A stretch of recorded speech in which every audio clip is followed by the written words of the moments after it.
Nakakaganda daw ng skin, nakakapayat, nakaka-detox daw. Pero in reality, wala talagang kapangyarihan mag-detox yon. Kasi ang totoong nagde-detox sa katawan is yung liver at kidney. Pwede ka mag-lemon water basta hindi ka Yun, pwede pa yun. Pwede pa yon.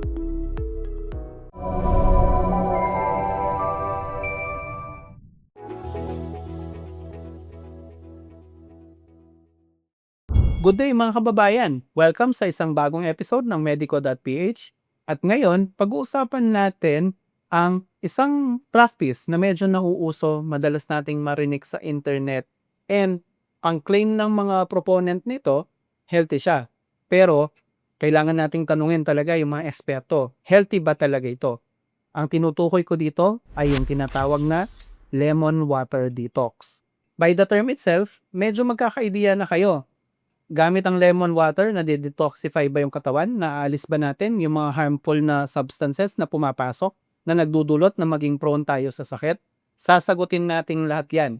And here with us today to provide all the answers is our board-certified and licensed nutritionist and dietitian, Mr. Mark Vicente. True Alkaline Vitamin C.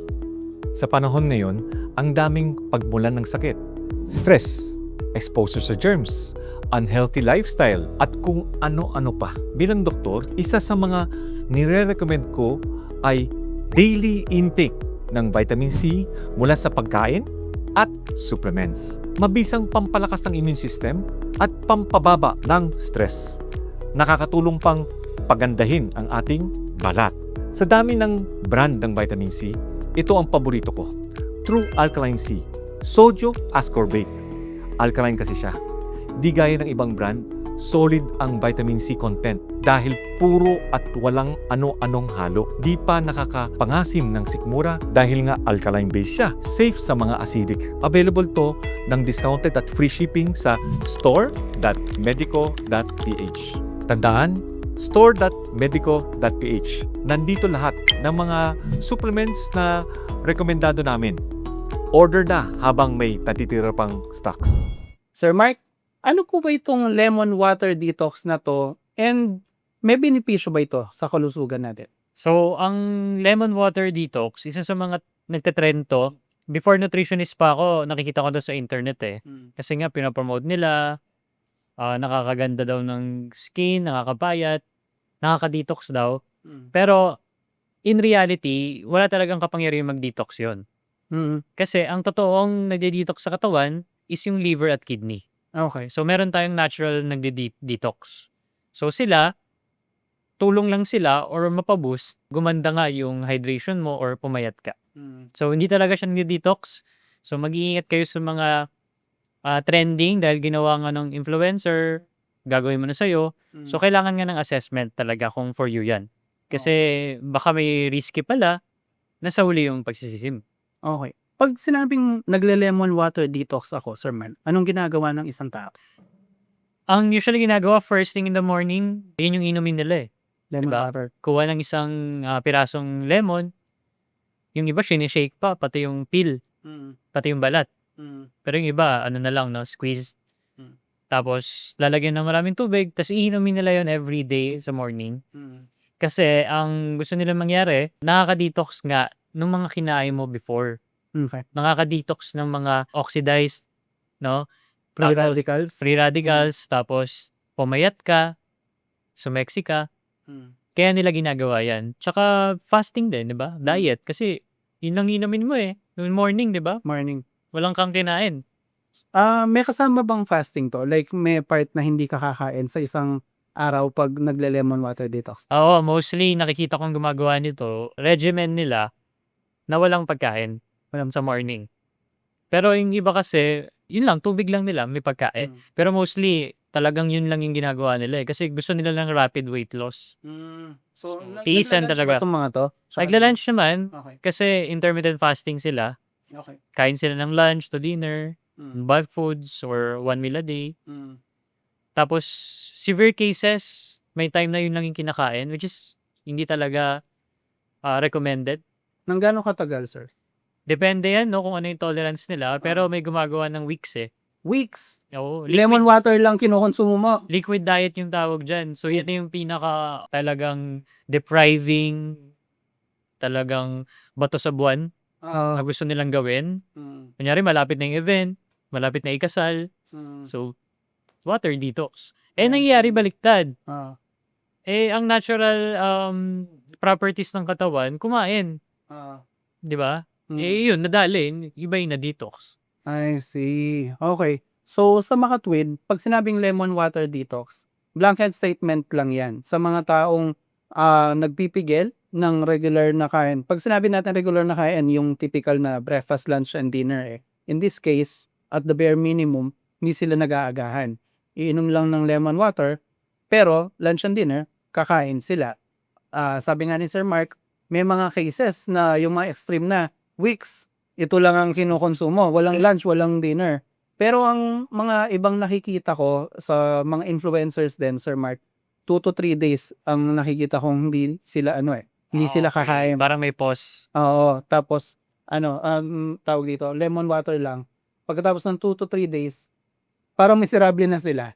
Pero feeling nila healthy sila. So, Baka din, no? Nasa isip mo lang din. nasa isip mo lang. Pero ikaw, in your opinion, as a nutritionist, hindi ganun kaganda ito. Hindi kaganda kasi depende sa purpose mo eh. Mm. Ang lemon water, healthy yan. Mm. Kasi may tubig ka, may lemon ka, which is masustansya sa vitamin C. Correct.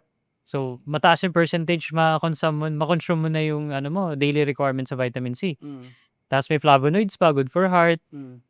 And makakainom ka pa ng hydration. Mm. So, healthy talaga kasi may lasa na, Mm. masustansya pa. Mm. Bagay din kasi ito sa mga hindi mahilig uminom ng plain water. 'Di ba? Tama. Gusto nila ng mga may tubig na onting lasa, infused yung tawag, may Mm. cucumber, lemon. So, healthy talaga ang lemon Mm. in general. Pero kapag ginamit mo sa maling paraan na calorie replacement, Mm. yun yung hindi maganda. Okay. Let's talk about maling paraan, Sir Mark. Sa mga syempre, hindi naman lahat ng tao pare-pareho ang health needs. Kumbaga, ang bata, iba sa young adult, iba sa older adult, iba sa senior, iba rin sa lalaki at sa babae. Kung minsan, iba rin sa linya ng trabaho mo. Kanino mo nakikita na hindi advisable itong lemon water detox? Una, sa mga may conditions na diabetes, may problem sa puso, anything na may condition ka na magme-maintenance ka, dapat i-sure mo na magle-lemon water ka nang hindi nagfa-fasting. Okay. So, yun, pwede pa yun? Pwede pa yun. Oo. So, pwede ka mag-lemon water basta hindi ka nagfa-fasting. Gawin mo lang siyang part ng lifestyle mo. Pero bawal na bawal yung lemon water detox na fasted ka. Syempre sa mga bata, Oo. Sa mga- Nag-develop pang sa katawan. mga matatanda, Sa buntis siguro. o sa buntis din, sa mga galing surgery, Oo. 'di ba? Yung mga Oo. nasunog yung balat, yung mga kailangan ng recovery. Tama. Kunyari sa PT yan, mga kailangan ng rehab. Basta pag nagpapagaling yung katawan, hindi mo kailangan mag-detox. Tama. Ang mga nagde-detox, yung mga nasasobrahan sa pagkain. 'Di ba? Kaya nga detox kasi gusto mong tanggalin at mag-synchronize ka dun sa lemon water as part of your lifestyle para matanggal yung mga unnecessary nutrients sa katawan. Yun kasi yung nila, propaganda. Tama. Okay. So guys, kung marami kayong natututunan kay Sir Mark at sa nutrition tips niya, at kung gusto nyo ng professional advice pagdating sa nutrition, pwede nyong kontakin directly si Sir Mark. Nag-offer siya ng online consultations. Sir Mark, paano po kayo nila marireach?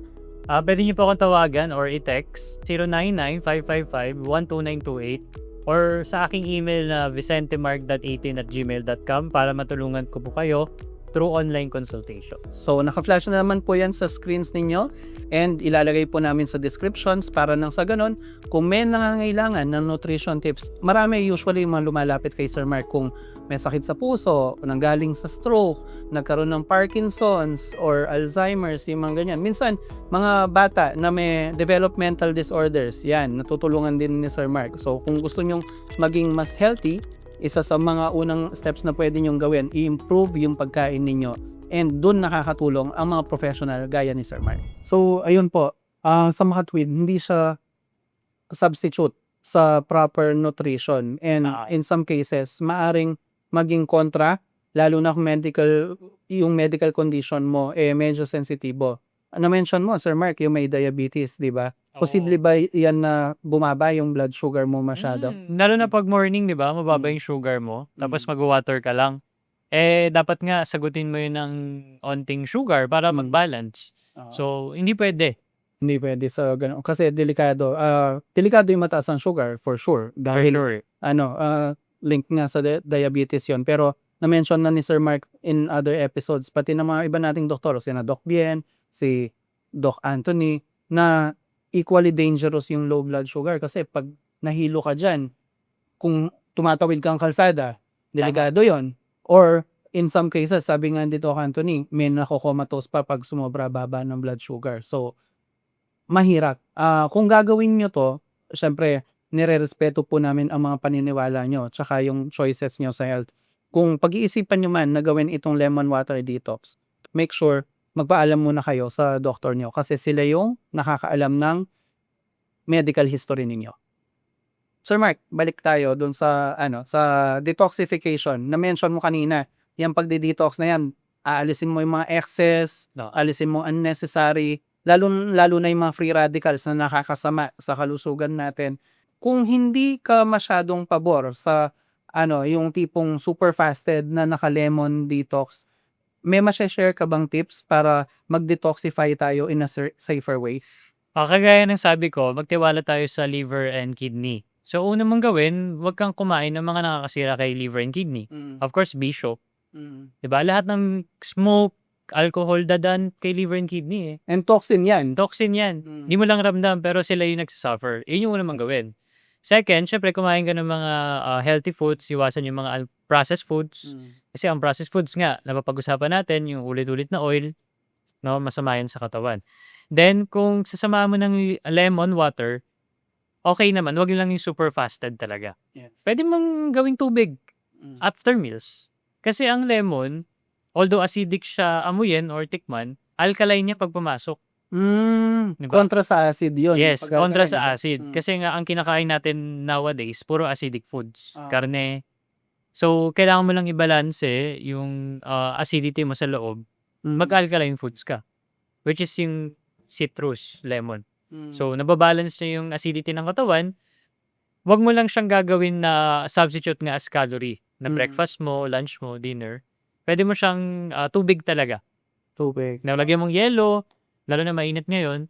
So, matutulungan yung pag-detox mo, pero hindi siya yung magde-detox. Kasi nga may vitamin siya, may onting fiber, may flavonoids. Nakakatulong sa metabolism to be faster. And sa foods, Sir Mark, anong tingin mo in your experience and in your expertise, ano yung mga mabilis makapagpa-detox? Yun ba yung mga green leafy vegetables? Tama. Ang term kasi na detox, ang pag sinabi, naisip ko lagi, paano mo tutulungan si kidney and liver mag-less yung workload? So, wag kang kumain ng mga laging nilang tinatrabaho. Yung karne, kasi pag kinain mo yan, pag dinigest mo yan, trabaho nila, di ba? Trabaho nila mag-breakdown. So, dapat, ibalanse mo na mas marami yung gulay at prutas compare sa karne. That's the detox. Kunyari, 80% ng plato mo, yun yung detox. Pwede mong gawin yan anytime, any week, kung motivated ka, kasi gusto mong matanggal lahat, no? Nagre-reflect ka, gusto ko mag-detox, yun yung pwede mong gawin. Kaya nga ang detox therapy, di ba, minsan naswero, di ba, naglalagay sila ng vitamins, kasi yun yung mga helpful sa kidney, helpful sa minerals, or may mga radiation therapy sa sun, exercise, sauna. Yan yung mga detox na pwede mong gawin outside sa lemon water. Na safe din. Oo, na nakakatanggal ng fluids, na safe din, na hindi maging harmful in long term. Kasi medyo risky yung lemon water regimen na pinapromote ng celebrities. Kasi nga, ang gaganda ng katawan. Diba? First thing, yun kasi nauso ngayon. First thing in the morning, diba? Day in my life. Pagising mo, anong unang mong gagawin? Yun daw unang gagawin, magtitimpla ng lemon water. Lemon water. Tsaka panlaban kasi nila sa kape. I see. Kasi acidic yung kape. Oo nga naman. Kung between lemon water and kape, lemon water talaga. Oo, yun pala. Kaya pala medyo maraming hikayat kasi nga coffee drinker sa morning. So parang gusto nila lang other alternative. Okay, if So, you're lemon doing water it for that reason. O, Oo, saan. kaya nga it varies, 'di ba? Ah. Pero in general healthy naman talaga. Depende Mm. lang kung, tama ba yung paggamit. Tsaka wag yung extreme, sabi mo nga. Oo, wag yung extreme, wag na Ah. wag niyong gagawin yun. Kasi 'pag depriving yung katawan sa mga nutrients kasi nga actually kung yung lemon water may carbohydrates, protein, okey lang, 'di ba? Kasi andun na lahat, eh. Pero hindi, kulang kulang siya sa nutrients. Kaya hindi siya puwedeng maging replacement. So yun po, bottom line, hindi tayo against sa lemon water itself. Sinasabi nga ni sir, maganda yan sa katawan, nakakatulong po talaga. Pero sinasabi rin ni Sir Mark, ang natural na order ng katawan is kidneys and liver. Yun yung nagde-detoxify. And hindi kailangan lang pabayaan mo silang gawin nila yung trabaho nila, Tama. 'di ba? Wag ka lang hassle sa kanila na papasok ka ng kung ano-anong hindi maganda sa katawan mo, lalong nasisira yung natural order ng katawan mo and magiging toxic nga yung loob mo kung panay nga yung bisyo tsaka kain ng mga processed food, unhealthy bagay.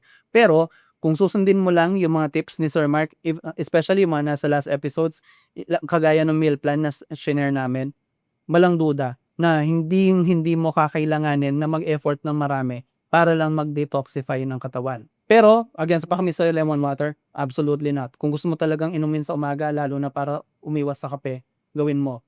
Pero, kung gagawin mo siyang substitute sa pagkain sa extended na period of time, meaning one full day or several days, dun na kailangan mo munang ikonsulta sa doktor mo para alamin natin kung kakayanin ba ng katawan mo yung ganong klaseng regimen for that period of time. Kasi baka in the end, yung mga benefits na makukuha mo kung meron man, hindi worth it sa singil ng katawan mo sa'yo. Anyway, this has been Glenn, the Managing Director of Medico.ph, along with our partner in health, Mr. Mark Vicente. Kami magpapaalam muna saying stay happy, stay healthy, and see you sa next video. Bye-bye!